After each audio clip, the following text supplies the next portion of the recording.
Hello, everybody, and welcome to Really San Francisco, the podcast that is hosted by me, Erica Sandberg, and of course, Richie Greenberg.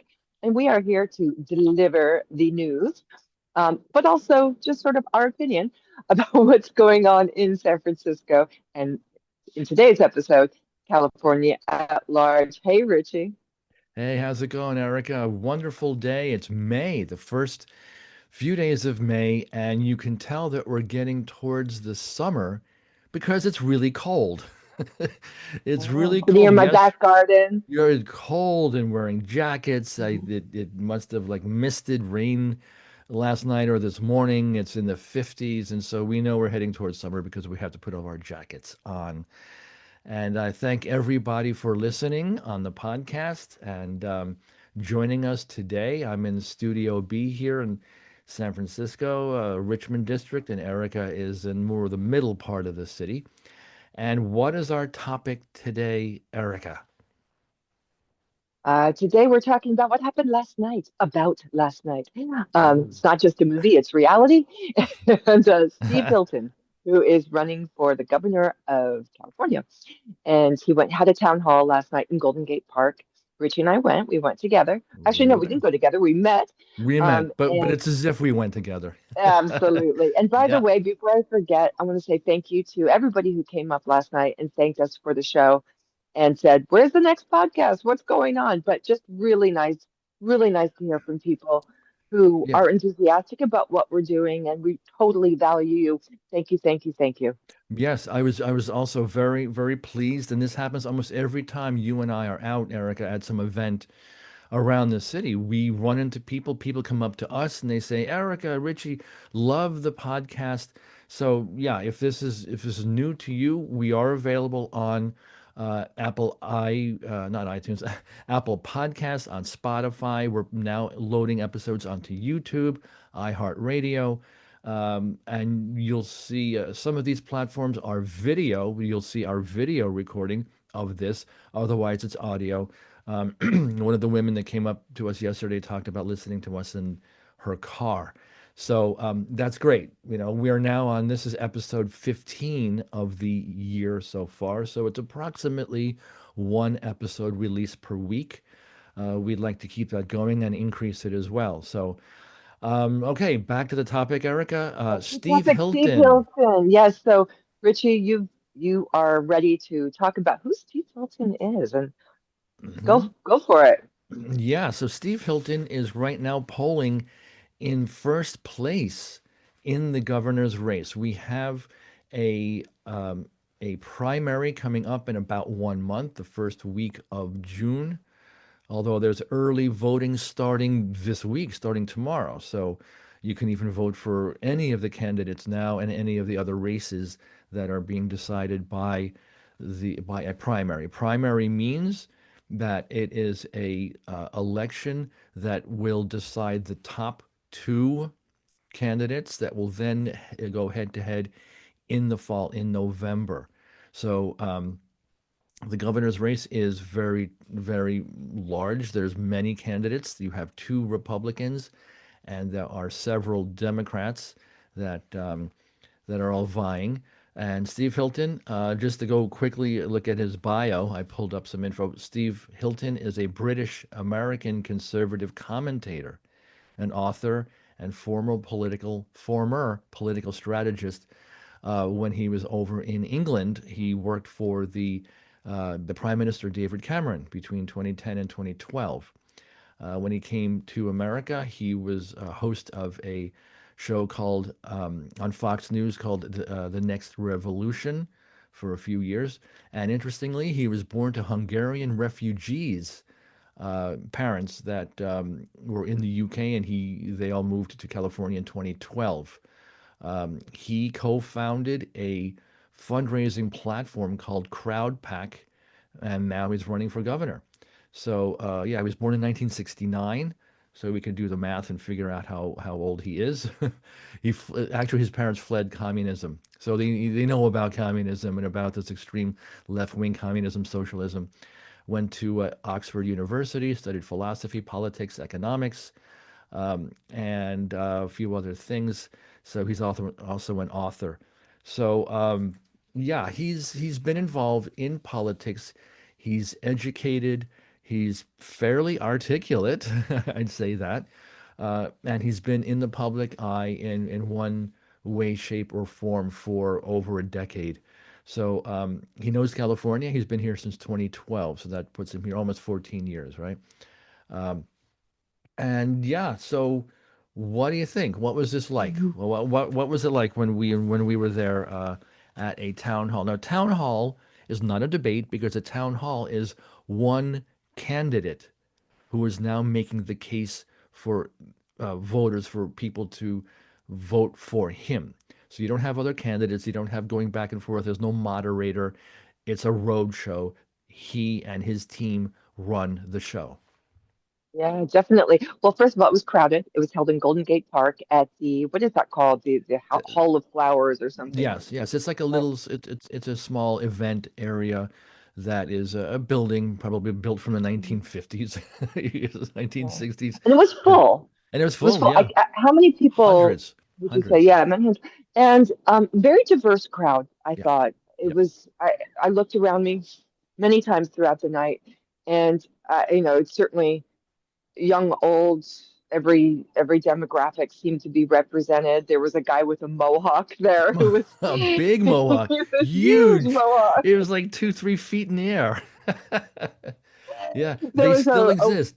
Those are they still out there. do. Yeah, And yeah. he asked a really great question too. I can't remember offhand what it was, but it was a good question. Hmm. And we had, yeah, it was really interesting. It was very obviously the people who went.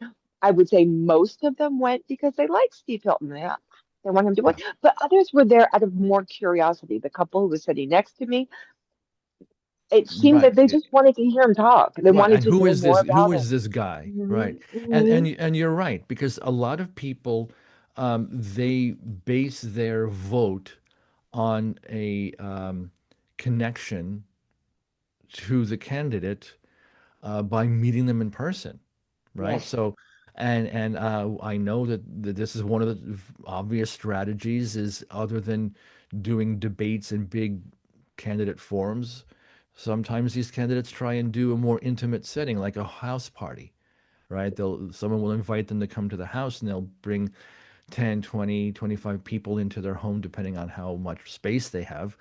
And they can have a much more intimate one-on-one discussion and feel, is this a nice guy? Do we trust the guy, the vibes? Do we like his demeanor? So I'm going to give you my impressions of him. You tell me what yours are. I'm really curious Sure. Yeah, 'cause yeah. we didn't get a chance to really decompress afterwards. Um, my first impression is that he's not a Trump Republican.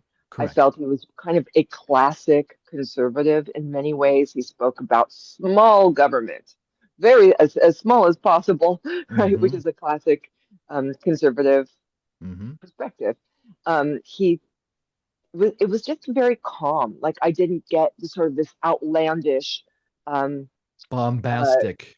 no, not at Right. Not all, at all not at bombastic all. at all. Very, No, very laid back. yes, But and the not things like that he would but not sleepy laid back. But like, no, enthusiasm. Yeah. and his positions were very normal. It's kind of like what I hear around me all the time, no matter what your political party is, which is, we want affordability. Yes, of course. And he had some interesting ideas. For example, one was to drop state income tax for people who make $100,000 or less, Right. which To is zero. Yeah. significant. To Yeah. zero, to Yeah. zero. The same thing with car registration, right? We have an outrageously high car registration fee. The Could be annual renewal fees. Yeah. it could be over $1,000, whereas in Yeah. other states it's only $70, which is what he's proposing flat for 71. everyone. 71. 71 bucks, That one right? dollar extra. So kind of these simple tweaks that could make a big difference, but they're not this, it's not this radical kind of Mm-hmm. craziness. It's just Hmm. sort of normal, right? And the same thing when he was talking about growth, building, right? It wasn't, I got to get on this transit lines and build density and apartment buildings He and get doesn't rid of really agree. cars. Yeah, he doesn't agree with that. He actually said No. he wants to protect single family homes, I have which not heard that from a From candidate before yeah, is that single. right there, that blows me away. It shouldn't, but it did, right? So Oh, that it whole does. idea of right, that whole idea of a starter home, and Richie, I'm gonna let you. I want you to. I want to hear what you have to say about him. But it really drew me back to my experience as a child. Is my parents when they Hmm. got married, they got a starter home. It was tiny. It was Hmm. tiny. We grew up six girls in one bedroom, Yeah, two sets of triple bunk beds. That was our neighborhood, yeah. single family home, new development, normal, right? That's what that's what Hmm. families do want. It's what Yeah, we appreciate. San Francisco does not have that in terms of growth. not at And all. so Mhm. I actually really appreciated that. I almost brought a tear to my eye because I'm like, I have such good memories of that, which is that feeling of ownership. And it's really good for families, and we desperately do need families. So what's your impression, Richie? What Well, yeah, stuck out to you? yeah, I agree. That was one of the big things that stuck out to protect Prop 13 and to protect single family homes, which Mhm. goes completely 180 degrees opposed, opposite of people um, like Scott Wiener and others, pardon me, who are very much against single family homes. They want to tear down the west side of San Francisco and they don't like this. You know, that's destructive policy. That's not fairness. That's not equity or equality. That's destructive. And uh, and Steve Hilton's like, no, no, that's not right. So I'm actually at his website too, and I'm looking through real quickly. He says we need to bring Hollywood home, and that's a problem because we've got so many Hollywood jobs and studios have left the state and are seeking tax benefits and other less restrictions is what's happening right now. Keep California the AI capital of the world. Californiable tax plan, and that's what you were saying for income tax. Anyone making under $100,000 would not pay any income tax at all. Family first agenda with housing, with education, uh, fix California's insurance crisis, and there's just a lot that he said that he compacted into. How long was he on stage? About an hour? About an Golly, hour, about an hour. Yeah. somewhere like that. Reduce taxes for workers and the bureaucratic war on business. Um, Restore, as you said, restore the California dream, single family home for every family, ensure that 100% of students meet state math and English standards, you know, and the bureaucratic war on business and business licenses, license fees, return to sensible spending. That's a big thing too.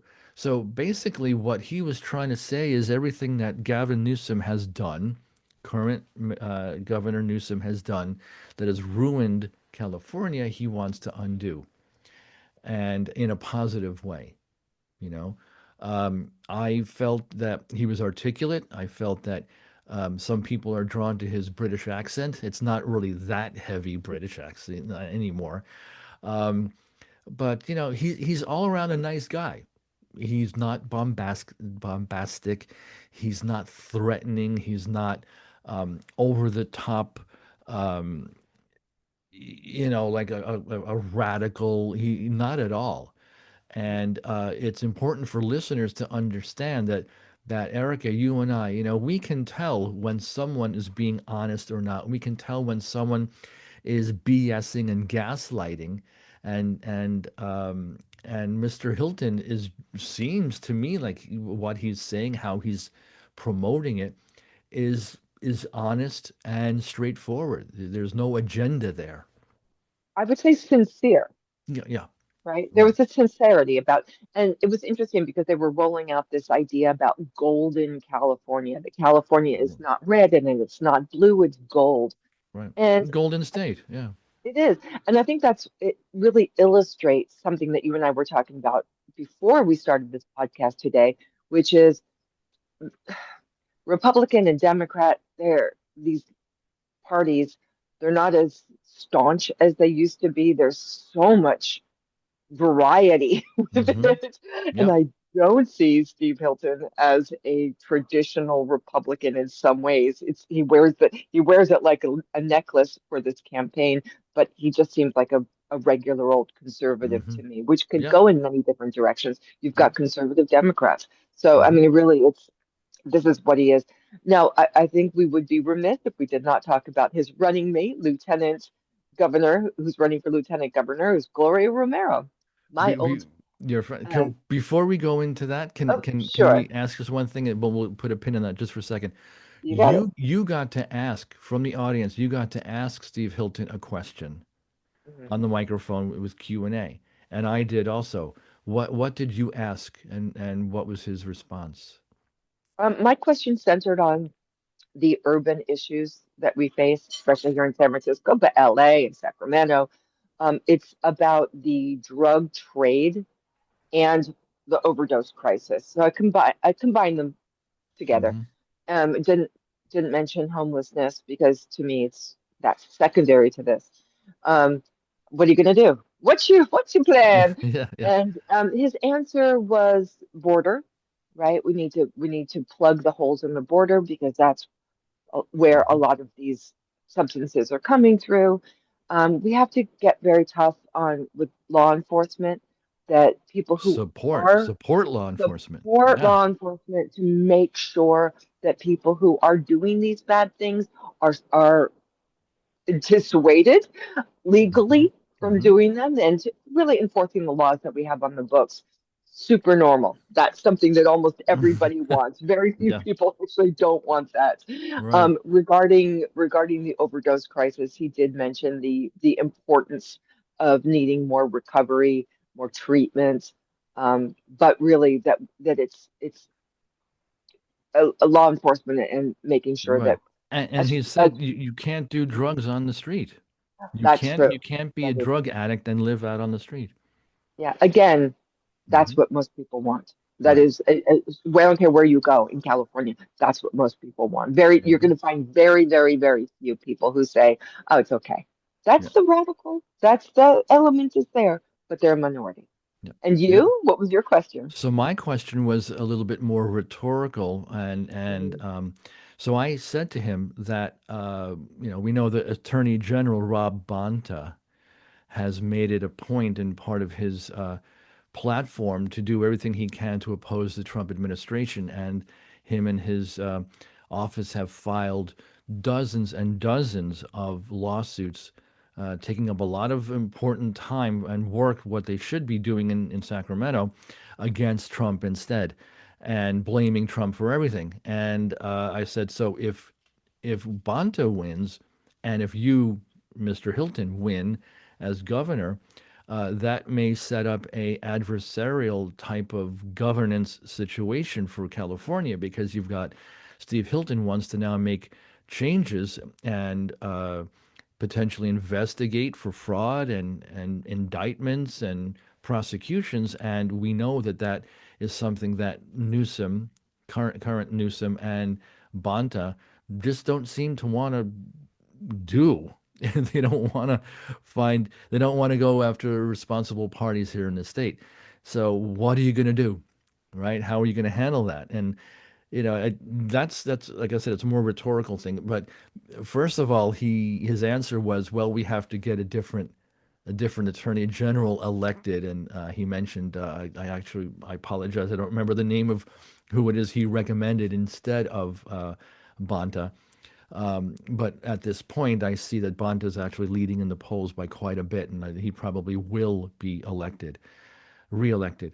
So he said he's just going to have to work. It happens all the time where you've got opposite party leaders that are in state governance, and he's just going to have to work harder and find ways to cooperate and across the aisle, and push and pressure. And I hope that that is what the case would be, because that's what we see on a national level when you had in, like, for example, Trump administration in Trump's first term, where he is Republican and he himself was the president, but the Senate and the House was against him.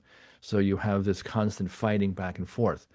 and refusal to cooperate. And so I'm hoping that if that is the case, that Hilton wins in November, and if Bonta wins, that there's a way that that could be become a win-win for us, not a constant battle of trying to make change by Hilton and Bonta not wanting to go as the chief prosecutor of the state to not want to go after and fix all the fraud.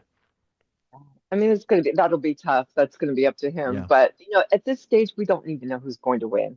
right, So I'm not endorsing anybody. I loved right. being at the event last night because Mm-hmm, I like enthusiasm. I think it's mm-hmm. really great to see people out there wanting to know more about a candidate and asking really astute Yeah. questions. And there was a little bit of drama. Somebody popped up and she said, you're against Chad Bianco and it did some dirty politics with that. And it was a bit Yeah, spicy.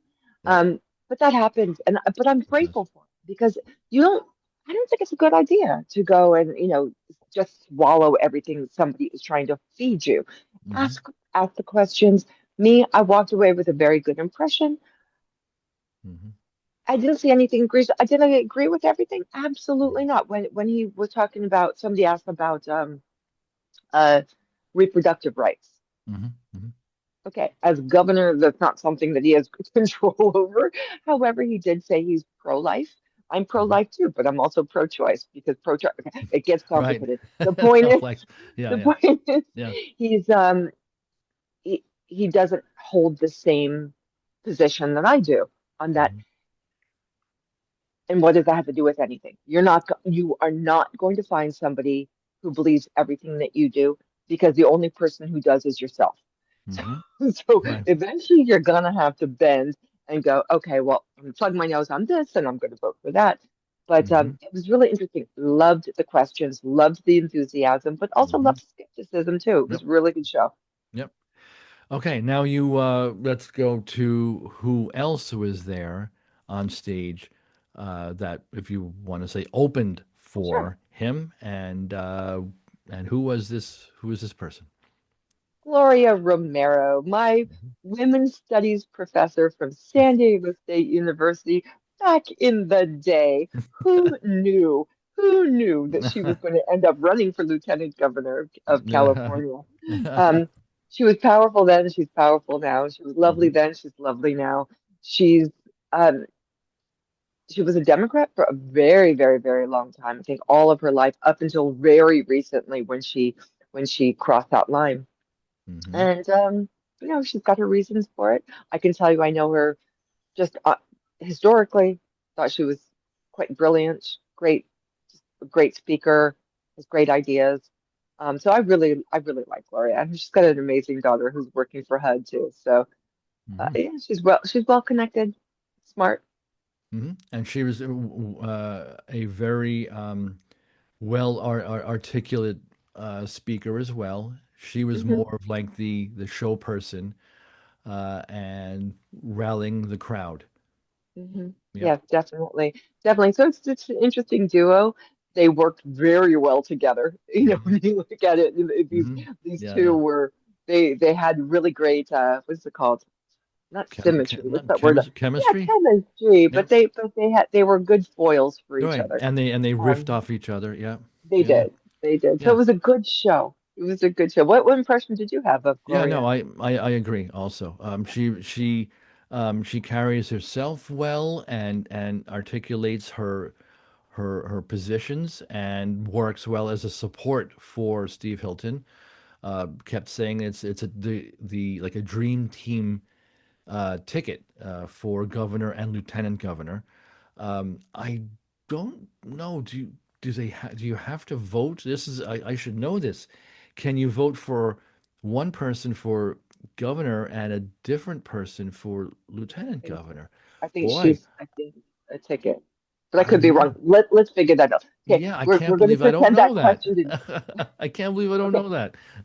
but we're Yeah. running out of time here. So what Yep. I do Yes. want to say is that I love impressions. When Hmm, you look around and this isn't data. These aren't number statistics. Look hmm. around. Yep. There's a shift. There's an openness that I haven't seen before. And you look at a whole room full of people in San Francisco. It's a big room, right? Hmm. Who were eager to hear from a Republican candidate in San Francisco. I don't believe that would have happened 2 years ago. Right. Yeah. So I'm not saying that we have a shift where in terms of San Francisco's turning red. I'm not saying that, but I'm Hmm. saying I felt, and I've been feeling for a while, an openness Hmm. to listening to different perspectives that I Hmm. haven't, it just didn't seem to be before. So that gets me excited Yeah. because I'm no party preference. I don't care. I don't do that. What I Right. do is I'm just obsessed with hearing all perspectives and Hmm. then trying to find the one that matches me but me best, Hmm. what I think is going to be best for my community. So loved seeing it last night, and Hmm. I want to hear more. I want to hear more from different candidates and go to Yep. different town halls. Yep. You I know, agree. are we gonna right? So, I also I agree. And what's interesting too is that comparing Steve Hilton to seeing his performance one on one or one on a group, the town hall, compared to when he's on stage debating other candidates that are running for governor. And there's been numerous already so far. Um, he stands apart from the others, and the others are mhm, all very wishy-washy. But we'll analyze. We'll get around to see what's out there in future episodes. mhm. Yeah, there's a lot to talk about, and as more and more of the candidates drop out, as we as we're seeing it, they're resigning in disgrace, or they're just realizing they don't have a chance. So every couple of weeks, there's another candidate that drops out. So we'll see So who it is. let's say Yeah, let's remember here yeah, in June you're going to be voting, and yeah, you're I mean we're gonna find out, and it's going to be between two people. Is it correct. going to be between two Republicans, Steve Hilton and Chad Bianco? Is Hmm. it going to be none of them and all the two of the Hmm. Democratic That's a candidates? possibility. Yep. Or is it going to be a Republican and a Democrat? So Hmm. we're rolling the dice here. Yep. Yeah, we don't know. And We don't know. and as I said at the top of our show today, is that early voting starts actually tomorrow, Monday, May 4th. So you can go to City Hall, you can fill out the ballots. I've already gotten my mail-in ballot in the mail, arrived a couple of days ago. You can actually already start voting. And we will see very quickly who it is that gets eliminated. So more than just who goes forward, who is it that is going to be eliminated? So I'd like to make a comment about Sure. that, about Yeah. early voting. I think it's dangerous. And let me Mm. tell you why. Because anything can happen from Monday until June 2nd. Yes. Somebody can come out and they can say something so egregious, so terrible. You think, I already put my vote, I already voted, right? I don't want this guy. I Right. don't want this Yep. woman. I don't want this person, right? So I wait until the bitter end Because it and becomes a wasted vote. You've actually voted for correct, someone who's actually not even in the race anymore. right? Yeah. Who does something that Yep. you don't like, who says something that you don't like, who Hmm. partners with someone that you don't like. Hmm. So you may as Yeah. well wait until the end. Yeah. Yeah. Yeah. That's Yeah. what That's I good. think. Yep. Okay. So on that note, Erica, let's wrap up our show today, and we thank all listeners and viewers. If you see our video, you can get in touch with us. Send an email to podcast@reallysfnews.com with questions, with comments, suggestions, or if you're someone that wants us to actually talk to you and maybe interview you, let us know as well, because we're always open to that. You can find Erica on X, Twitter, Erica J. Sandberg, and me, Richie Greenberg. I'm at Greenberg Nation. And Erica, any last parting words? I'm so incredibly grateful for people who you're walking down the street and you hear, love your podcast. Yeah. So I just want to say thank you, thank you, thank you, because we're all in this together. And San Francisco's a funny, fun place. And it can be tragic too. So just just a great I'm grateful. So thank you so very, very much, Richie. It's always Yep, so much fun hanging out with you too. it Loved is. last night. That was great. Okay. It is. More, better, faster, stranger, crazier. Let's do this. That's right. Really, San Okay. Francisco? Really, San Francisco? Okay, we'll see everybody next time. Bye bye.